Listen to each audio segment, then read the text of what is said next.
Today, we are going to discuss about political institutions. We all know that there are three important political institutions for the state. These institutions include the legislature, the executive and the judiciary. In today's class, we are going to discuss about the legislature, its structure, the powers and functions of the legislature and the delegated legislation. These are the issues that we are going to discuss. We all know that there are three important political institutions of modern government: the legislature, executive and judiciary. Legislature makes the laws, executive they implement the laws, and judiciary gives its judgments on the rights of the people and uses and misuses of the constitution, and it also renders justice on various issues relating to law. So, legislature is the main important institution that makes the laws. Without legislature, laws cannot be made. So, in the good olden days, laws are made by the kings. The powers of the making laws was vested with the kings, but in the modern days, it is the parliament and it is the legislative assembly that are empowered to make the laws. So, the main function of the legislature is to make the laws. Legislature is called with so many names in different countries. For example, in India and England, it is called as parliament. In fact, the Parliament of England is considered as the mother of all the parliaments in the world. India, after independence, has also adopted the parliamentary system of government. So, in India, the legislature at the central government level or the national level is called as the parliament. We also call it as Sansad. Sansad means parliament. So, in India and England, we call the legislature at the national level as the parliament. In the USA, United States of America, it is called as the Congress. In Australia, it is called as Federal Parliament. In Bangladesh, it is called Jatiya Parliament. In China, it is called National People's Assembly. In France, it is called National Assembly. In Germany, it is Bundestag. In Japan, it is called as Diet. In Russia, it is called Duma. In Saudi Arabia, it is called as Majlis. So, in different countries, the legislature is known with the different names. In India, it is called as the parliament. And what is the organization of legislature? The legislature is organized in two methods. One is the unicameral legislature. The second one is the bicameral legislature. The unicameral legislature means the legislature consisting of only one house, that is called as the unicameral legislature. In a unicameral legislature, people elect the representatives to only one assembly, that is called as unicameral legislature. And the bicameral legislature, in that the legislature consists of two houses. For example, in India, we have Lok Sabha and Rajya Sabha. These are the two houses. In America, they have House of Representatives and Senate. There are two houses. Likewise, in England, House of Commons and House of Lords. These are the two houses. So, if the legislature is having two houses, that is called as the bicameral legislature. Bi means two, cameral means houses, bicameral legislature. If the country has two houses as its legislature, it is called as the bicameral legislature. On the other hand, uni means one. If there is only one house in the legislature, that is called as the unicameral legislature. There are certain countries like France, Pakistan, New Zealand and some other countries which are having only one house, that is called as the unicameral legislature. But America, India, England, Australia, South Africa and other countries, they have two houses. If the country's legislature consisted of two houses, that is called as bicameral legislature. There are certain advantages and disadvantages with both unicameral legislature and bicameral legislature. In a unicameral legislature, you can save the time and you can save money, and all the laws can be made in a very speedy manner if there is only one house. If there are two houses, lawmaking is delayed. So, you can avoid delay in a unicameral legislature. And likewise, you can also save the money or the expenses that are spent to the other house in a unicameral legislature. So, if there is only one house, there are advantages. Likewise, there are also advantages if there are two houses. In a two-house legislature, all the legislations can be thoroughly followed and thoroughly discussed in both the houses, and good legislations will come. That is one thing. Secondly, the unicameral legislature can provide only representation to a few people, but a bicameral legislature can provide representation to a good number of people. More number of people, more social sections and social classes are represented if there are two houses. So, this is how there are advantages and there are disadvantages with both unicameral legislature and bicameral legislature. India, after independence, has followed bicameral legislature. We have the parliament consisting of two houses, Lok Sabha and Rajya Sabha. In Lok Sabha, the representatives who are directly elected by people are meeting. That is called as the Lok Sabha. Lok means people. That is called people's house, house of the people, house of the representatives of the people. So, that is why it is called as Lok Sabha. On the other hand, Rajya Sabha, consisting of around 250 members, who are mostly elected by the state legislatures. So, that is why it is called Council of States. So, this is how after independence, India has organized itself, the legislature at the central government level, in a bicameral legislature, in a two-house method. And now, let us discuss what are the functions. What are the functions of legislature? There are a good number of functions to the legislature. The first and foremost function of the legislature is to make the laws. That means, lawmaking is the primary function of the legislature. Without laws, the country cannot be ruled. What is a law? Law is a general principle that controls the human behavior. So, unless rules and regulations incorporated in a law, you cannot have a civil government and civil rule. That is why laws are needed for any civil society. So, lawmaking is the responsibility of the legislature. It is the legislature that makes the laws. So, in India, for example, the central government makes certain laws, the state government makes certain laws. The Indian Constitution has provided three types of lists: the union list, the state list and the concurrent list. So, in all the items listed in the union list, the parliament can make a law, and in all the items that are listed in the state list, the state legislative assembly is empowered to make the laws. So, this is how lawmaking is the primary function of the legislature. Secondly, financial control. How the legislature controls the finances? So, the control of the finances is in the hands of the parliament. The parliament passes the budget. The budget is proposed by the finance minister. In India also, the finance minister proposed the budget in the Lok Sabha, and different funds are allocated to different departments. For example, education department, national defense, social welfare, women and child welfare, tourism, industries, agriculture, irrigation, environment.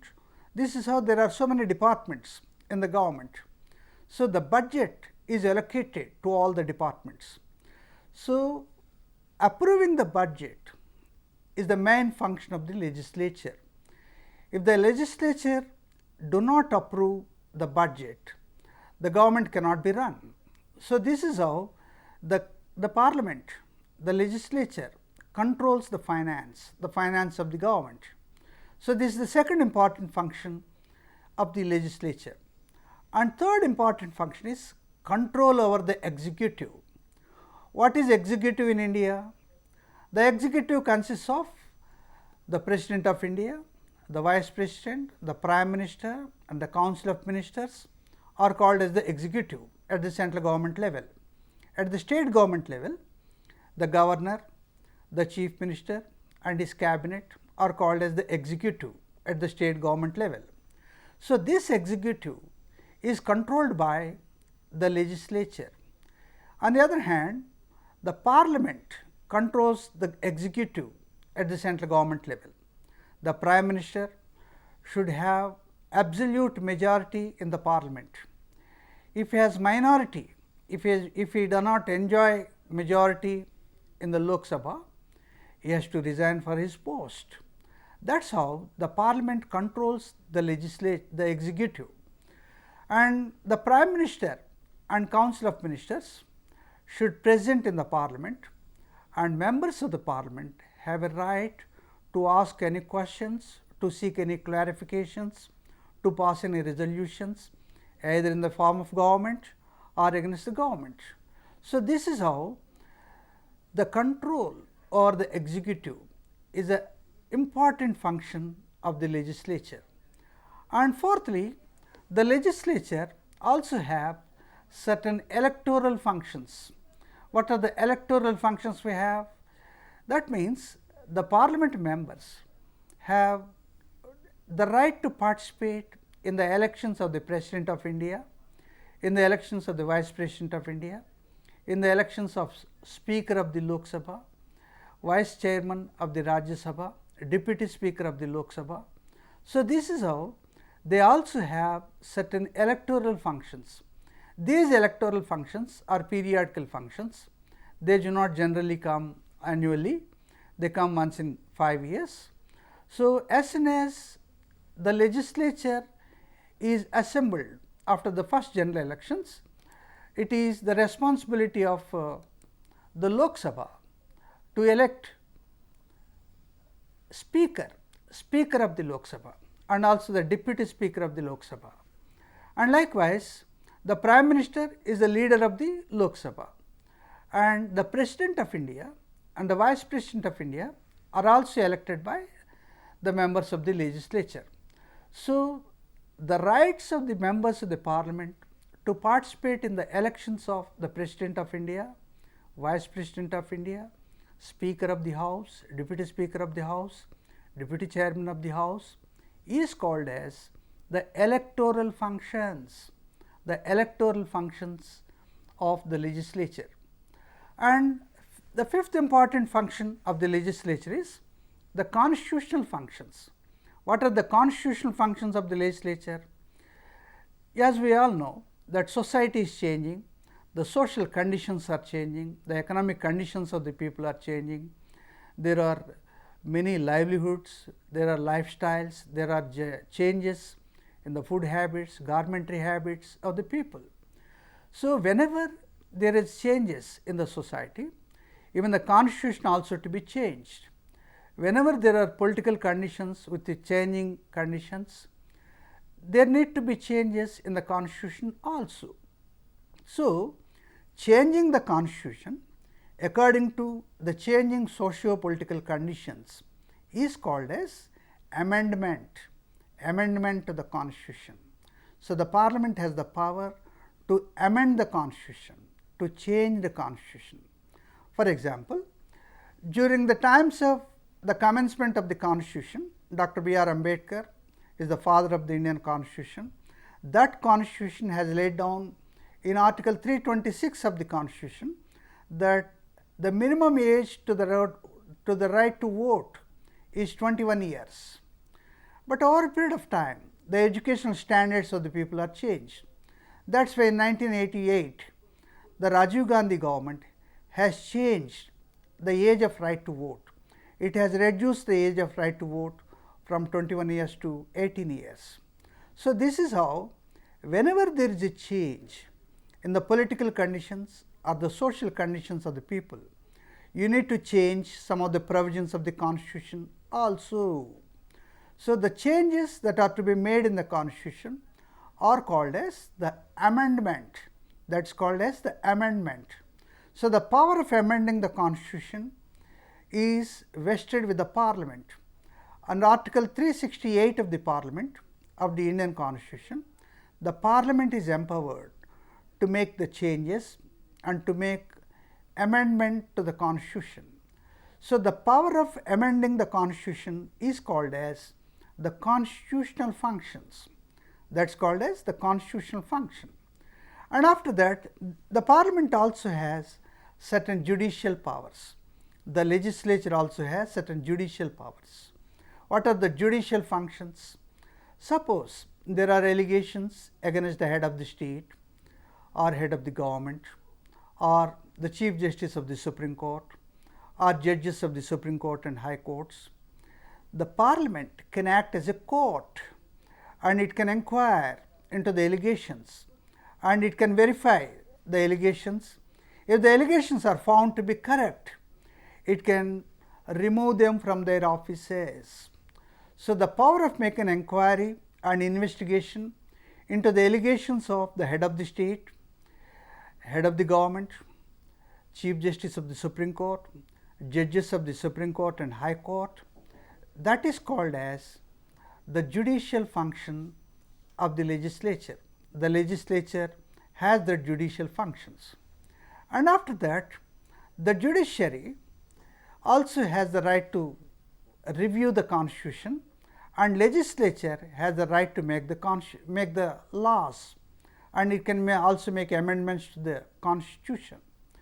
In the judicial functions, the legislature can make an investigation into the allegations against some of the posts that are mentioned in the Constitution. And the seventh one is ventilation of grievances. Ventilation of grievances means whenever people have problems, those problems ought to be discussed in the Parliament. Suppose there are problems of suicides of farmers in agriculture. There are mass suicides between 1990 to 2000. Thousands of farmers committed suicides due to the rural indebtedness, loan burdens in their families. So, this problem is discussed in the Parliament. The government has laid down so many conditions and commissions to discuss this problem. So, the Parliament has the power to discuss any problem of the people. Terrorism is a problem, poverty is a problem, unemployment is a problem, domestic violence is a problem, communal violence is a problem, hate speech is a problem. So, these problems ought to be discussed in the Parliament. The legislature discusses these problems and it provides solutions to all the problems of the people. So, that is called as the ventilation of grievances. The ventilation of grievances is an important function of the Parliament. And after that, the Parliament also performs certain miscellaneous functions. What are the miscellaneous functions of the Parliament? The Parliament also supervises the accounts of different departments, whether the funds are properly utilized or not. And the Parliament also makes parliamentary committees and it can supervise the functioning of different government departments. That is also another important power of the Parliament. And likewise, the Parliament is a public forum and discusses all the political movements and social movements that are coming in the society. There are various movements in every civil society. There are student movements, youth movements, farmers movements, women's movements, trade union movements, Dalit movements, scheduled tribes movement, backward caste movement. So, these movements are to be discussed in the Parliament, and whatever the problems and demands that are thrown up by these movements are thoroughly discussed in the legislature, and legislature provides certain solutions to these problems. So, this is how these are the miscellaneous functions of the parliament. The parliament discusses all the problems of the people, and it can come out with some of the workable solutions to all the problems of the people. And now, let us just have a brief bird's eye view of all the functions of the legislature. The first and foremost function of the legislature is the law making function. Secondly, it can also control the finances, financial control, and it can control over the executive. It controls all the ministers, including the prime minister, and it also enjoys certain electoral functions, and it also has certain constitutional functions. The constitutional functions means the power to amend the constitution is called as the constitutional function. And likewise, the legislature also makes certain judicial functions.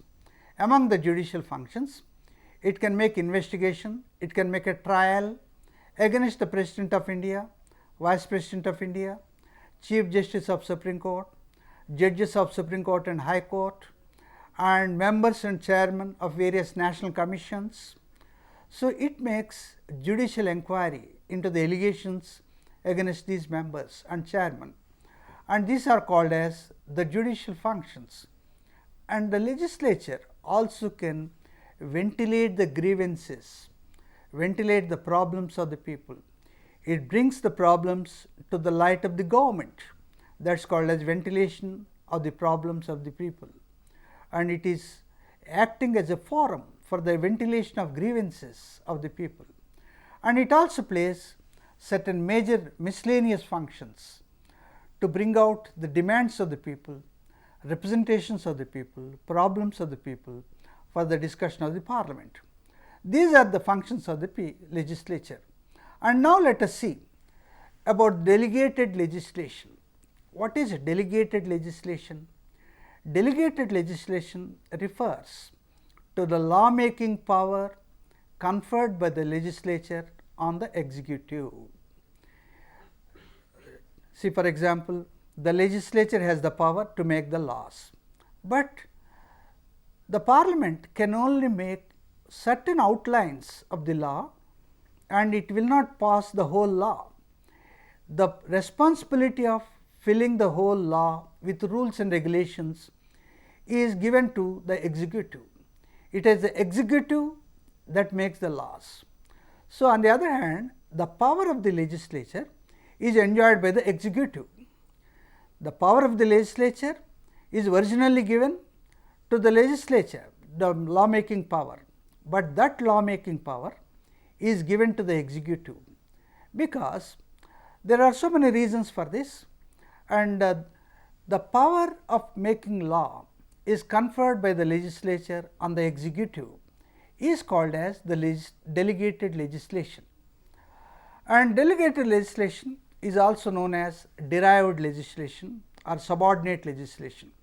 It is called as derived legislation because the power to make the laws is derived from the legislature.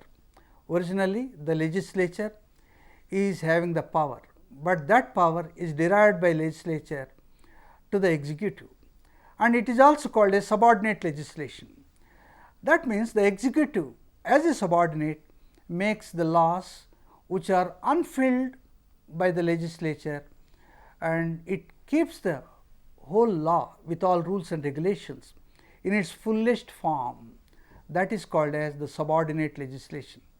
And now, let us see what are the reasons for the delegated legislation, why the legislature is not making the laws and giving that power to the executive. There are various reasons. The first reason is excessive work of the legislature. The legislature is burdened with excessive work. There are around 100 departments in the government. So, the legislature have to make 100 laws in a year. It is humanly impossible. That is why it only makes the skeleton laws, laws with certain outlines, and the responsibility of making the full law is given to the executive. So, this is how the excessive work of the legislature is the first reason for the delegated legislature. And secondly, the complex and technical nature of people's problems.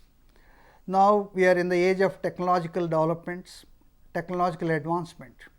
The problems of the people are linked to technology, and it is very difficult to understand the problems of the people in a technical manner.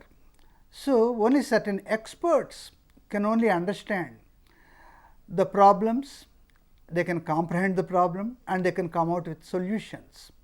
So, that is why the legislature cannot understand the complexity of the problems or technical nature of the problems. That is why the power of giving legislature legislation making or law making is given to the executive. And thirdly, every law requires administrative flexibility or discretion. Need for administrative flexibility and discretion is also another reason, and that is the third reason. And fourthly, necessity to meet unforeseen contingencies. There are certain emergencies, there are certain contingencies in which even the executive only knows very well how to implement the laws.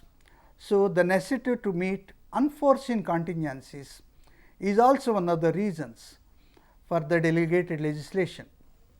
There are some disadvantages and advantages of delegated legislation. First of all, let us discuss the advantages. The first advantage of delegated legislation is legislature can concentrate on important issues of the state. By giving unimportant issues to executive, legislature can discuss certain important problems of the people. And secondly, laws can be formulated with rules and regulations in total. If the power is given to the executive can comfortably make the rules and regulations, and it can make the law a very total law. That is why some political scientists say that legislature only make a skeleton and executive fulfills all the nerves and blood to the legislation or the skeleton. That is how you make it a perfect being. So, laws can be formulated with rules and regulations in total by the executive. This is the advantage of delegated legislation, and it provides discretion to the officials in exigencies, and expert knowledge can be properly utilized with the help of delegated legislation. With the delegated legislation, many expert knowledge can be given to the legislation. And there are also certain disadvantages of delegated legislation. It gives more powers to executive, and it may be dangerous to individual liberty. If officials are given more powers, people cannot enjoy their rights properly. Their liberty sometimes may be at a risk. Secondly, it is objectionable as the original power of the legislature is transferred to the executive. Originally, the power of making law is with the legislature. So, a legislature only should make the law. Why should it be given to an executive? That is the basic question. And thirdly, inadequate scrutiny of rules and regulations. If officials frame all the rules and regulations, sometimes the scrutiny is inadequate by the legislature and may lead to executive despotism. So, in spite of many disadvantages, delegated legislation is one of the important weapons of the legislature to make the full laws. So, there are so many advantages also with the delegated legislation. So, friends, this is how the legislature is acting as one of the important political institutions of the modern government, along with executive and judiciary. So, these are the three important political institutions: legislature, executive and judiciary. So, without these three institutions, the government cannot function. Among them, legislature is much more important than the other two organs of the government. Thank you, friends. Thank you.